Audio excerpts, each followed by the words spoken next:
Bienvenidos al curso Conociendo a Marcos para vivir la liturgia. El día de hoy vamos a dar el primer tema, el leccionario del ciclo B. Acuérdense que este curso consta de 4 temas en un mes. El segundo tema que van a ver la siguiente semana es estructura, ¿no? O esquema del Evangelio según San Marcos.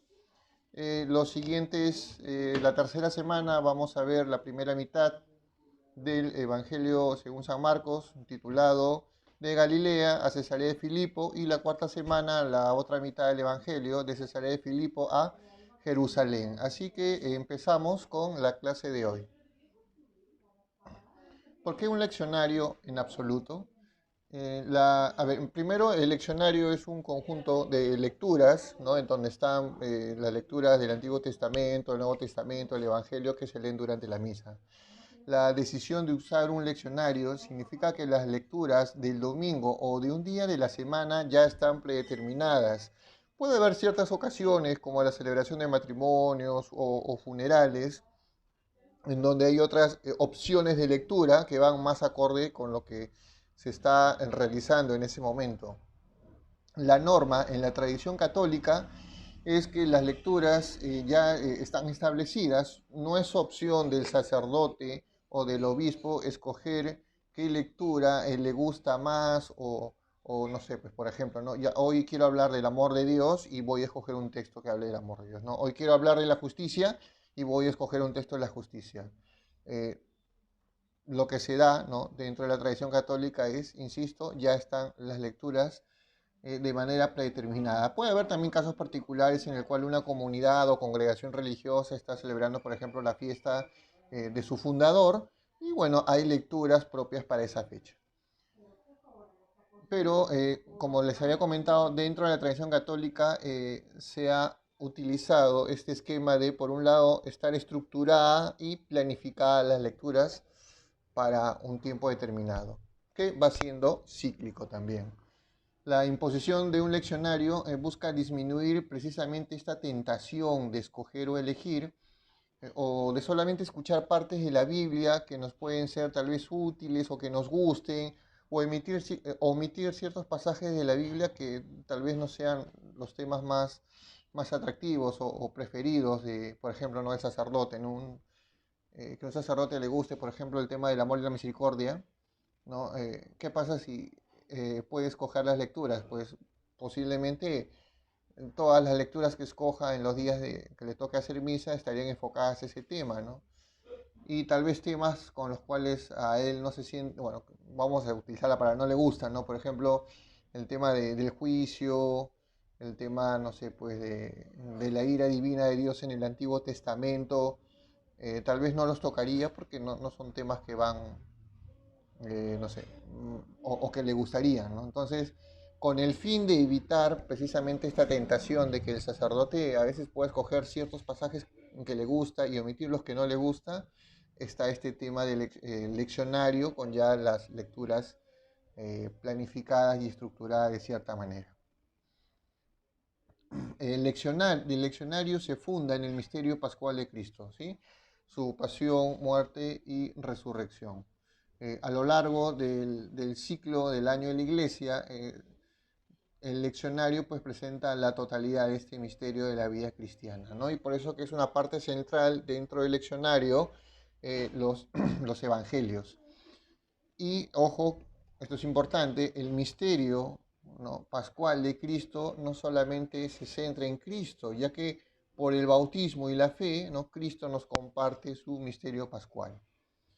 Morimos con Él para participar de Él de la resurrección. De este modo se da primacía precisamente a las lecturas de los evangelios que nos hablan más directamente de la persona de Jesús.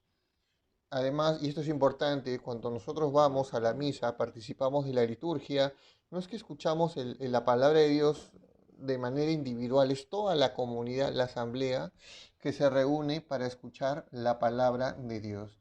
Y a la vez esto nos debe conducir a la participación de la Eucaristía. Continuamos. El año en la iglesia, ¿no?, el año litúrgico, el leccionario se divide en 6 partes, ¿no? La sección principal es el ciclo temporal, ¿no? Que se puede dividir en el ciclo dominical y el ciclo ferial, ¿no? Durante todo el año. El resto del leccionario contiene lecturas para ocasiones especiales, ¿no? El propio de los santos o los ritos para las misas, por ejemplo, votativas, los funerales, textos para la celebración de algún sacramento. Aparte, dentro del ciclo temporal, ¿no? No todos los días del año tienen la misma importancia, ¿no? Dentro de la semana, de lunes a domingo, el día más importante es el domingo, ¿no? El día de la resurrección del Señor. También hay que tener en cuenta eh, que el ciclo del domingo está configurado de manera independiente al de las semanas, ¿no? La diapositiva dice, y en cierto sentido lo complementa. Hay un leccionario para el ciclo de lectura dominical, ¿no? De hecho está dividido en 3 años, A, B, C, eso ya lo vamos a ver. Y también hay un leccionario para las lecturas de las misas de lunes a sábado, ¿sí? Es por eso que si una persona puede escuchar, o puede participar, perdón, de la misa de lunes a domingo, pues se va a enriquecer con las lecturas de ambos leccionarios para escuchar la palabra de Dios en su totalidad. El año de la iglesia o el año litúrgico en la iglesia en su conjunto tiene su propio ritmo.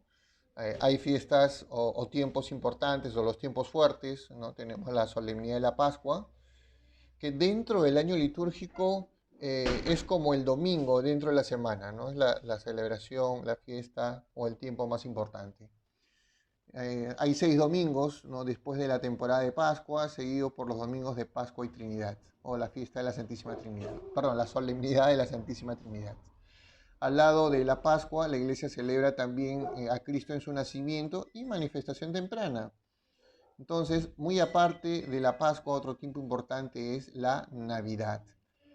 Hay 2 domingos después de la Navidad, seguido de la Epifanía, ¿no? Y un domingo después de eso, donde se celebra el bautismo del Señor. Estos dos tiempos fuertes, que son Pascua y Navidad, también tienen sus tiempos preparatorios, que viene a ser Cuaresma con sus 6 domingos antes de la Pascua y el Adviento con 4 domingos antes de la Navidad. Son las estaciones, vamos a decir, principales del año, ¿no? Estos 4 tiempos importantes. Pascua, Navidad, y sus tiempos preparatorios, Cuaresma y Adviento. Y aparte tenemos el tiempo ordinario, que pueden ser 33 o 34 semanas, en donde se celebran todos los aspectos del misterio de Cristo, ¿no? O, como dice la diapositiva, el misterio de Cristo en todos sus aspectos. Es por eso que se hace una lectura de todos los evangelios, ¿no? Es centrado principalmente en el anuncio del reino de Dios. Lectio semicontinua y lectio electa. ¿Qué quiere decir esto? La lectura de la Biblia, ¿no? Desde la historia de la salvación. Si, por ejemplo, dentro de una comunidad, ¿no? O de la comunidad cristiana o de la asamblea, se empieza a leer la Biblia desde Génesis hasta Apocalipsis, ¿sí? Siguiendo, ¿no? La creación, el tema de los patriarcas, la alianza en el Sinaí, o sea, se lee de manera canónica o cronológica. Este es un tipo de lectura desde la perspectiva de la historia de la salvación. Hay otro tipo de lectura que se llama lectura electa, en el cual se escogen ciertos textos bíblicos por sus grandes temas, ¿no? Textos que hablen de la gracia, la salvación, el perdón, la creación o de principios morales.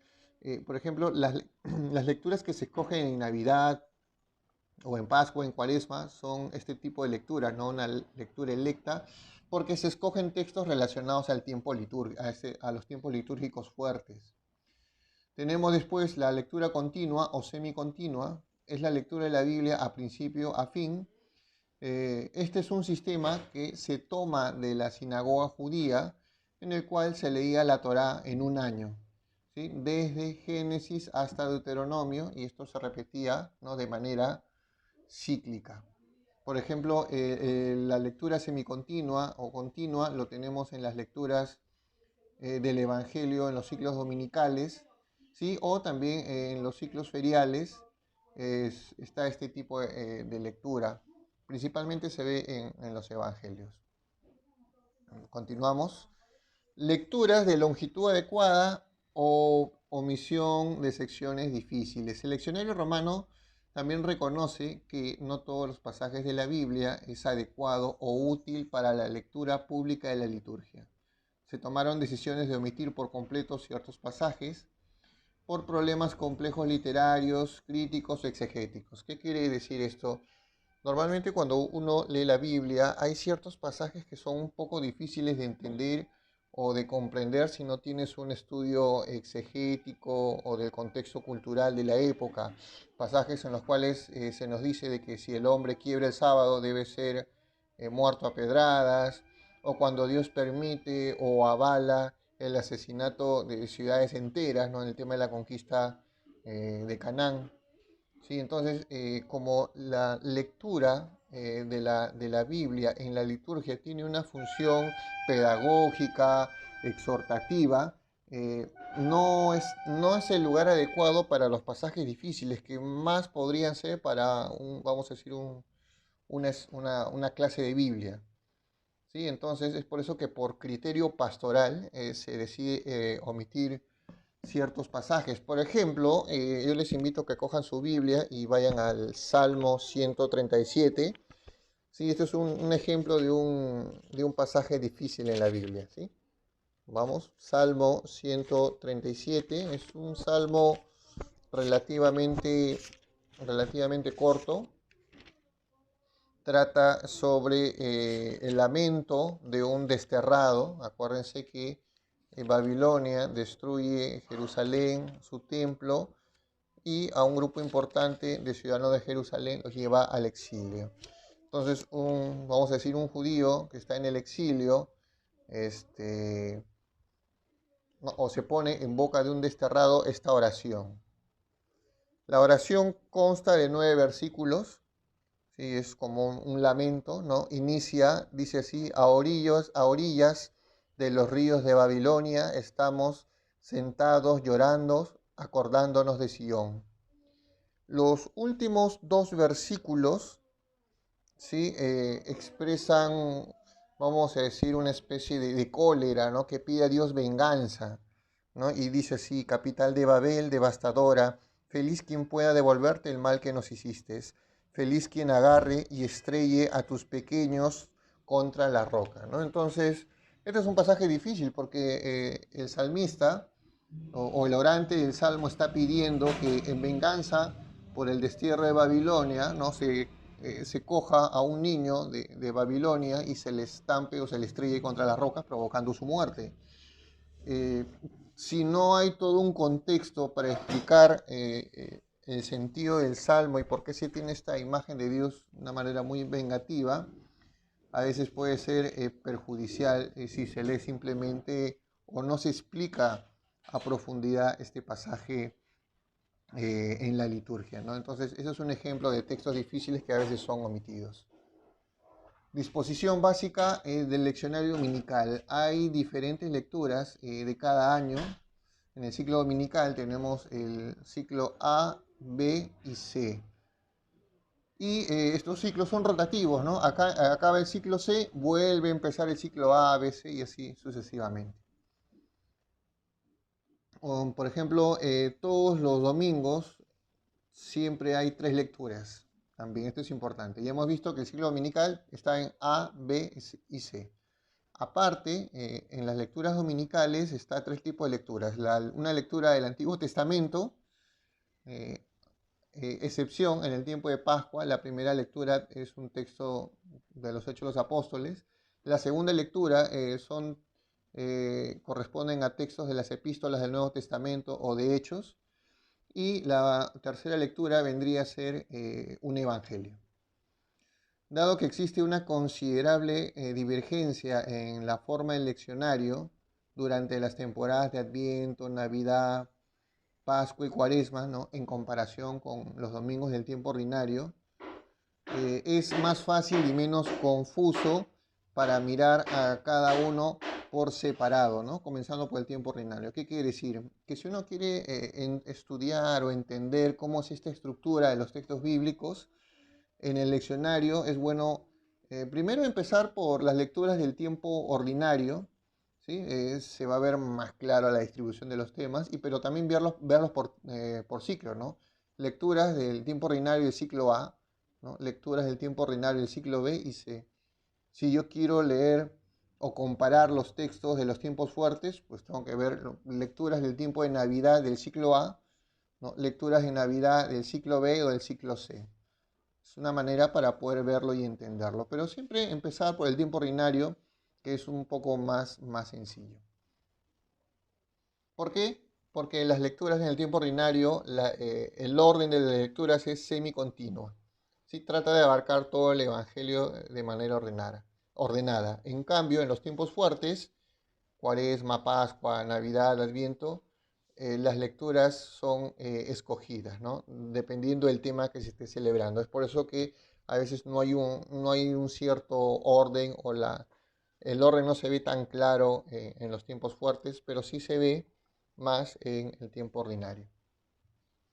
Los evangelios del tiempo ordinario, ¿no? El año A corresponde a Mateo, año B a Marcos y el año C a Lucas.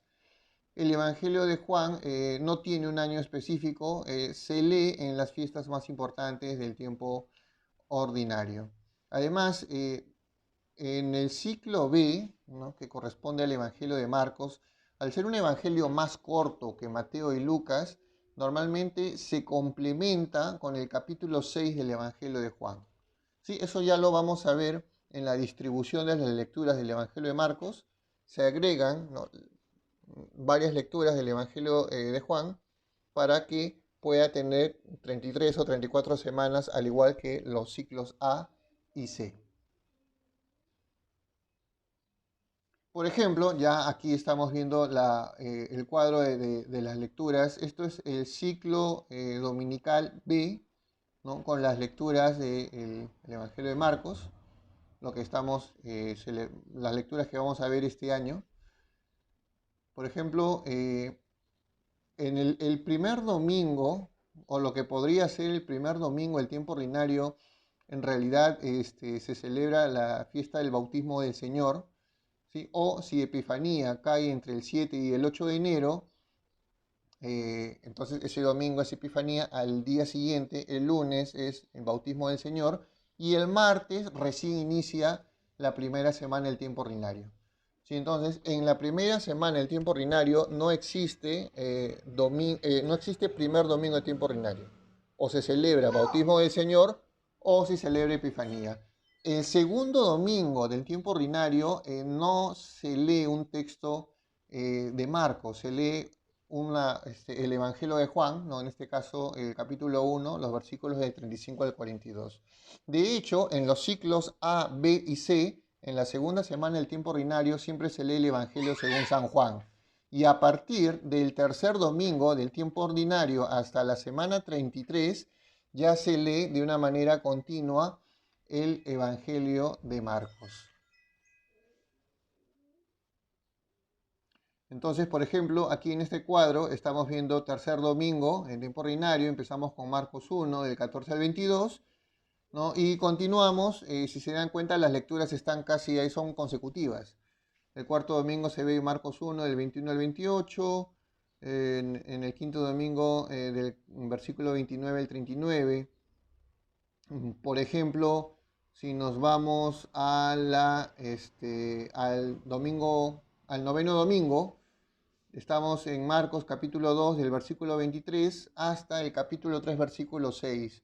En el décimo domingo no empieza en el versículo 7, sino que va al versículo 20 del capítulo 3. Entonces no es una lectura literalmente continua, ¿no? Pues se le llama semicontinua. Igual tenemos las semanas 11, 12, 13, 14. ¿No? Si se dan cuenta, prácticamente las lecturas están ahí correlativas. Si se dan cuenta en este cuadro, del domingo 16 se pasa al domingo 22, ¿no? El domingo 16 es Marcos 6 del 30 y 34, Y el domingo 22 pasa a Marcos 7, del 1 al 8, de ahí se salta el versículo 14 y 15 y versículos 21 al 23. ¿Por qué sucede esto? Yo ya les había comentado que el Evangelio de Marcos, al tener 16 capítulos, es el más corto, ¿no?, en comparación a Mateo y Lucas, y eso hace que si se le quiera distribuir, por ejemplo, en 33 semanas, queda muy corto. Entonces, ¿qué es lo que ha optado, qué es lo que se ha optado en la liturgia para que pueda calzar, ¿no?, en este caso, en estas 33 semanas? Por ejemplo, si nos vamos al domingo 16, que viene a ser Marcos 6 del 30 y 34, les invito a que cojan su Biblia, ¿no? Vamos a ver Marcos 6, vamos a buscar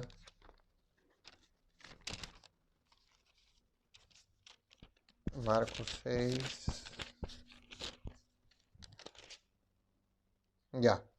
Dice, Marcos 6 del 30 y 34, si van a sus Biblias, el relato es sobre la multiplicación de los panes. Si se van al domingo 22, según este cuadro, es Marcos capítulo 7, ¿sí? De los versículos del 1 al 8, bueno, y de ahí se salta al 14 y 15 y versículos 21 y 23. Pero toda esta sección del capítulo 7 es una discusión contra los fariseos. Ahora, ¿qué es lo que ha optado la liturgia?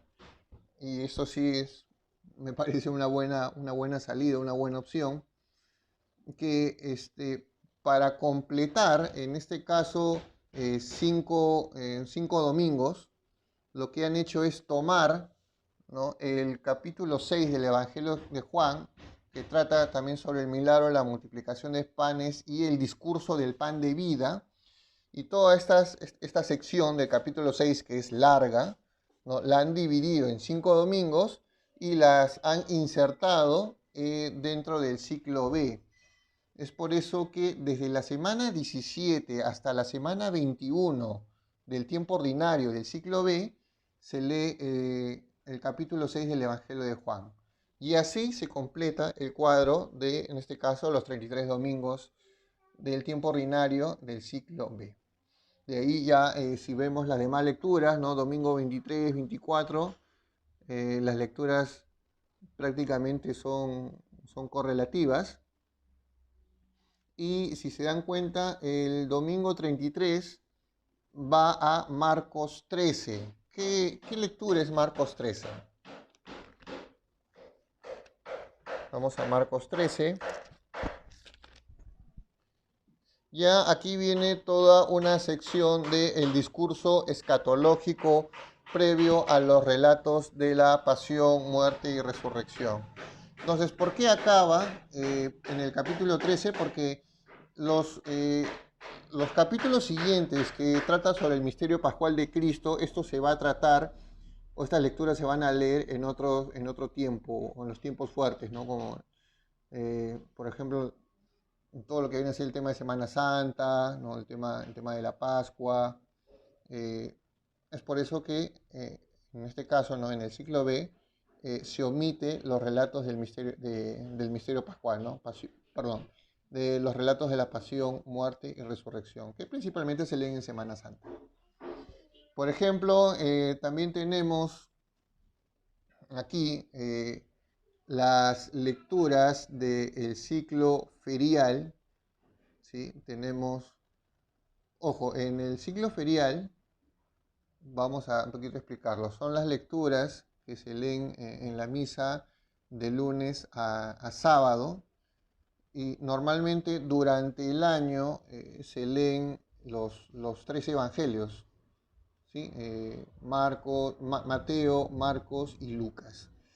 Entonces, de la semana 1 a la semana 9, ¿no?, dentro del ciclo ferial, que es el lapso de un año, se lee el Evangelio de Marcos, ¿no? Y igual empieza acá desde el capítulo 1, que viene a ser el inicio del ministerio de Jesús, y culmina hasta Marcos capítulo 12, que es casi al finalizar el misterio de Jesús, previo a los relatos de la pasión, muerte y resurrección. ¿no? Entonces, en el tiempo ordinario normalmente se lee todo lo que Jesús hizo en su ministerio de la predicación del reino de Dios. Y si se percatan, en las lecturas que son de lunes a sábado, las lecturas son así correlativas, ¿no?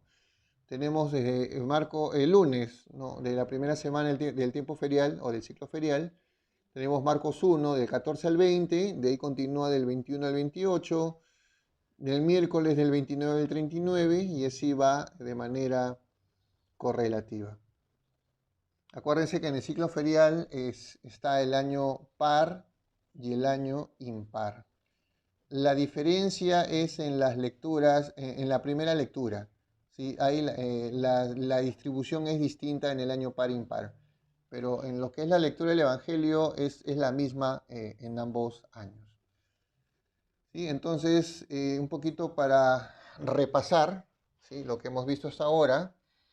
En el leccionario nosotros tenemos, vamos a decir, el leccionario dominical, ¿sí? Dentro del leccionario dominical tenemos el ciclo A, B y C. Ciclo A es Mateo, ciclo B es Marcos, ciclo C es Lucas, ¿no? Tenemos la distribución, ¿sí? En este caso, este vendría a ser el leccionario del ciclo B del tiempo ordinario, porque también tenemos el leccionario del ciclo B para los tiempos de Cuaresma, de Pascua, de Navidad y Adviento, ¿sí? Acuérdense. Leccionario, ciclo dominical B, ¿no?, tiempo ordinario, pero también está el ciclo B para los tiempos fuertes. Aparte, tenemos también el ciclo ferial, ¿sí? Acuérdense, año par, impar, en el cual las lecturas del Evangelio vienen a ser las mismas, ¿sí? Y en este caso concreto, para el Evangelio de Marcos, tenemos desde la semana 1 a la semana 9. ¿Con qué conclusiones nos podemos quedar? Yo creo que debemos valorar el valor que tiene, bueno, disculpen la redundancia, el valor que tiene el leccionario para la vida de la iglesia. ¿Por qué? Porque nos muestra o permite a los fieles escuchar la palabra de Dios en su totalidad, independientemente del criterio que pueda tener un sacerdote, un obispo, ¿no? A veces el lado humano nos gana y a veces escogemos ciertos pasajes que nos gusta o los textos bíblicos que más dominamos, ¿no? Sin embargo, el leccionario nos invita o fuerza al sacerdote a predicar incluso hasta los textos, no tanto que sean más difíciles, pero a veces que son temas, pueden ser más espinosos o temas con los cuales tal vez no se siente identificado, pero insisto, invita al sacerdote a explicar la palabra de Dios en su totalidad. Invita a los fieles a conocer, a escuchar la palabra de Dios, ¿no? No solamente leer el libro que más nos gusta, ¿no? O escuchar el relato que más nos emociona. No, no, es escuchar todos los textos de la palabra de Dios. Textos que pueden hablar desde la misericordia de Dios hasta el tema de la justicia, incluso en el Antiguo Testamento, ¿no? Textos que tienen que ver con, con el castigo o la ira de Dios, ¿no?, en el Antiguo Testamento, ¿no? ¿Cómo podemos eso leerlo desde la revelación de Jesús? Todo esto vamos a decir, el leccionario invita, ¿no?, al fiel a escuchar la palabra de Dios en su real dimensión. Yo les invito a todos a que estos cuadritos lo tengan a la mano, si lo pueden imprimir también. Y no solamente, una costumbre que a veces tienen varias personas, varios fieles, yo también, es, por ejemplo, con la liturgia diaria, ¿sí? O teniendo las lecturas, ¿no?, del año, uno incluso puede hacer oración con estas lecturas, ¿no? Eh, antes de escuchar la misa, ¿no?, o antes de participar en la misa, en su oración personal, también pueden orar con estas lecturas. Es bueno Y ahora creo que tal vez el tiempo lo permite, ahora que por el tema de la pandemia ha permitido que la misa pueda también difundirse o transmitirse por las redes. Es bueno escuchar cómo la liturgia cada día, ¿no?, nos va mostrando la palabra de Dios de una manera ordenada, estructurada, ¿no? Pueden hacer lección divina previo a la misa o escuchar la misa con el Evangelio del día y después también hacer la lección en su casa, con su comunidad, para ir profundizando y desmenuzando la palabra de Dios. Este es el primer tema introductorio, ¿sí? A partir de aquí, las siguientes tres clases ya vamos a entrar de lleno en el Evangelio de Marcos.